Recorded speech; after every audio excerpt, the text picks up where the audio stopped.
আসসালামু আলাইকুম। Hello everyone, আশা করি আপনারা সবাই ভালো আছেন। বন্ধুরা, আজকে বানাবো গরম গরম চিংড়ি শুটকি ভর্তা। ঝাল ঝাল গরম, খুন্তি হাতে নাড়ছে মন, ঘ্রাণে ঘ্রাণে মাতাল বাতাসের পণ।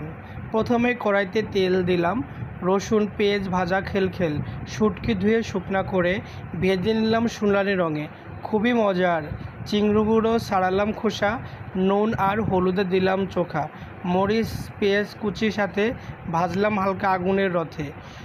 এবার সবটা গেল মিক্সড, শিলপাটায় কষ্ট দিলাম সিক্স, চাটনি মতো ঘেঁষে ঘেঁষে, গন্ধ কেমন ঝিমঝিম পেটে।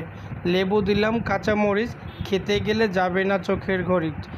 গরম ভাতে না হয় এক ডালা যে মেলা, আনন্দ মেলা।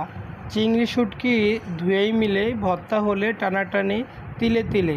আজকে তোমার পাতে থাকুক রস, এই ভর্তা দিলে হাঁড়ি ফাঁকা, একেই বলে